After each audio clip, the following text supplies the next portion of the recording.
Higher Education Authority stand. As you know, it's creating a competitive future. So now we'll go inside so I can show you how we're domesticating it to make sure that we are the best competitive. But before we start, the most important part, this is called a piece. So we hope that as you come into our exhibition, you feel the peace that comes with it, even as we are working to fulfill our mandate, and also we are working to ensure that at least the transformative agenda that the Director General has is fulfilled. So you're most welcome. I will introduce you to my colleagues afterwards. I know you're short on time, so if we can go. So the Higher Education Authority, we're a statutory body which was established by the Higher Education Act, number 4 of 2013. So what we do is we're an external body that ensures quality assurance in higher education institutions. We are actually giving you 15 minutes. Yes, 15 minutes. Yes. Okay, yes. So I'll be fast. Okay. So you can come through. So if you look at our strategic objectives, we are here to enhance quality assurance systems, improve stakeholder relations, and also enhance institutional capacity and governance. You can come with me. All right. Yes, let me show you the most important part. So you know why we were created here. We are an external quality assurance body, but the reason for our creation is this. I will give you statistics from 2020. You see that the graduates, the high school graduates that are coming out is 192,000. And then we have the enrollments for 2020 is 114. I'm just getting 1 year. Okay. Now this is just from 1 year. And this is the total number of students, PhD, undergrad, and everything in universities and colleges. So if you look at that, where is the deficit going?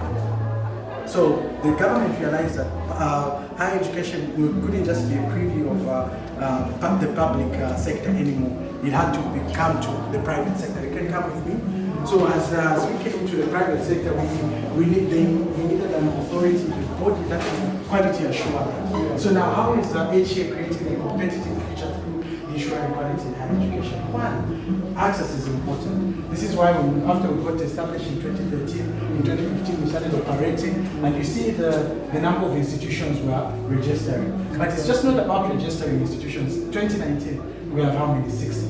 Then we go to 2020, there's a sharp decline. Why? Because it's not just about the numbers, but the quality. Yes, the quality that is there. And then we find that as we go on, we have the Higher Education Amendment Act that came up in 2021. This allowed us to bring other institutions into our purview, colleges, institutions for the specialized training of professionals. This is important. We'll come back to this one because this is also helping us create a competitive future. So apart from institutions, we have now learning programs. We accredit learning programs. What does that mean? It's in very simple terms. If you come to Lusaka University and you want to study economics, how is Madame here as an employer going to ensure that you can work as an employer? So what we do for us is that we ensure that we subject this to standards where at the end of the day where we can quality ensure that once you graduate from Lusaka University, you can work as an economist, you can work as a very handsome judge for the agriculture and commercial show. You can do that. We quality assure that. So that's what we do. And those are the number of programs that were quality assured, accredited, 1,129. We are proud of the 100% processing rate, meaning all the learning programs that have been submitted to us were processed. Because it's up to the institutions to submit the learning programs. So we're processed. So we can move on. This is how we're also ensuring a competitive future is through the standards and guidelines. Okay. These Zambia standards and guidelines ensure that there are certain criteria. You can't just open an institution, a higher education institution. There's a certain criteria you need to follow. Like, so the guidelines to help us registering higher education institutions, institutional audits, and one of the most important part is this one, developing of internal policies by HEIs. Teach a man to fish, and he won't starve. So the HEIs need to develop those ones. But if you look at the governance and management structure, it's also important. We have those guidelines. Like if, for instance, you look at the Vice Chancellor, we have the qualifications that you should have. PhD. Yes, or equivalent 10 years minimum. Experience. Yes, 10 years of experience. And all of them, they go down. Yes. And then the other thing that just of note, we also have standards when it comes to academic ranks and general promotion. Because not everybody can just, sometimes you find that people will just want, I'm a professor. No, what does it mean to be a professor? So we have those standards that we have put in place. Like for instance, I'll just show you one, professorship. You need to have an end PhD or equivalent. You need to have at least 10 years of teaching and research. And also you need to have 25 peer-reviewed publications from credible publications. And then the other important thing that you need to have as an attribute, you need to be a scholar who attracts research students. You can't call yourself a professor if you don't attract research students. Yes, so we move on, so that at least we have time as well. Implementation of the Higher Education Act. Remember I mentioned those institutions for the specialized training? This is important to us because it's allowing us to create a competitive future because these are very specialized. This one is for the defense, military people only. This one, ZICAS, we know, the accountants, we know, Zambia Institute of Banking. So it's not just now to go to just UNZA and the traditional ones, but you can go to a specific lane that you want. So that gives you an advantage. This is the most important part, promotion of research. There is no future for any country without research. What gave us the internet? Research. What gives us new drugs? Research. What gives us vaccines? Research. So we're promoting this in higher education institutions through the introduction of the Deputy Vice Chancellor, Research and Innovation. So far, 16 universities have a DVC, Research and Innovation, and we know by the end of the year, as time goes on, more will have, because this is a legal requirement. And as you are looking at the competitive future, you need to look at the landscape of higher education. What is the landscape of higher education? We have now this annual State of Higher Education in Zambia report.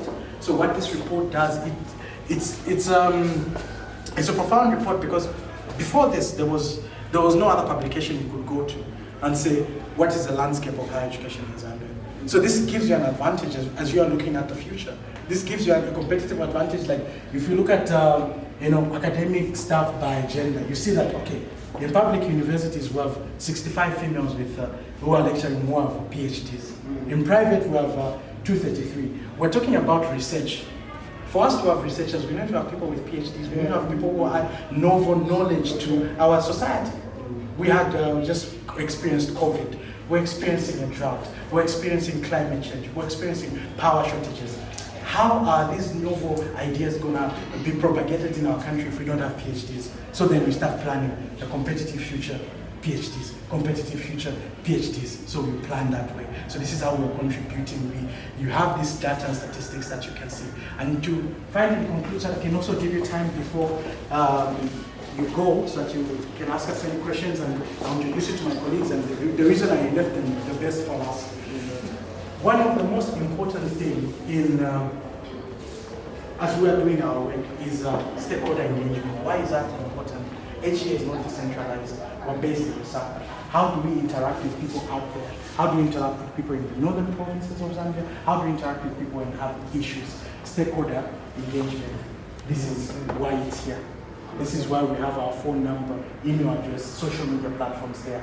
But through stakeholder engagement, you see that this year, after Africa Public Service Day, our honorary Vice President, she was touring. That is a big place, and she was in a hurry. I think more in a hurry than you were. In a hurry. But she stopped at our stand. Why? To talk to us. This shows the amount of... you were wearing the same, you can see. Oh yes. This one I wear it because I'm Tonga. Oh. Yes. So this one, it never misses. It symbolizes, what does it symbolize? It's just as a Tonga man. Oh, you did. It's just like roses, they're back. Yes, that's what they have. Yes, but for me as a Tonga man, I didn't know. Yes, so this one... What are those bullets? No. Tonga bow. Yes. Yes, but the most important thing is that because the Vice President stopped, it shows the importance that the government of the Republic of Zambia has placed in higher education. And not just in higher education, in education in general. We have free education now and everything, so it's very, very important. So that is us. We do national duties when we go for parliament, our strategic plan. The strategic objectives I'm telling you about, this is when it was being launched, our permanent secretary came. And then also our Minister of Education is a very big supporter of ours. This is one of the capacity building workshops that we had with vice chancellors from public universities. And he was there. Every workshop that we have, he's there because there's a vision that he has for higher education. And then here we do the surveillances. And then I don't know if you look back, if you can notice this man that is there. I left no. Yes, I'm saving the best for last. And the reason I was saving the best for last because this is our staff. These are the people now who go on the ground and actually do the jobs. So I will start with our senior inspector, institutional auditor. 3 minutes. Yes. How many minutes? 3 minutes. 3 minutes. Yes. So Mr. Soko is our inspector, the one who goes in the field. That's him. We have Mrs. Nkandu. She's our standards officer. Those ones I was showing you, that's her. The standards, they're the ones that are developing. We have Mrs. Stagg. She's our human resource officer. God given. Yes. She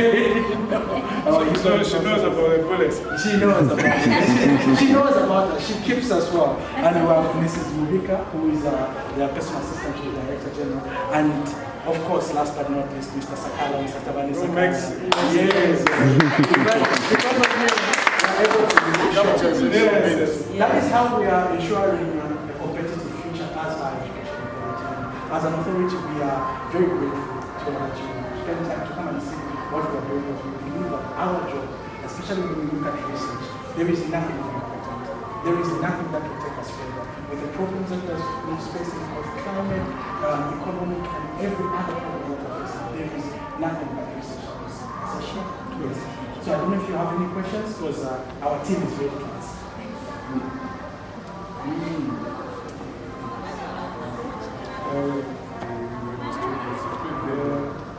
Is that a good thing? Should we start celebrating? Okay, then if it's a good thing, sir, maybe you have any questions now? If it's a good thing, then you allow us to just have a picture. No. Is that okay? It's okay. Okay, please. That's right.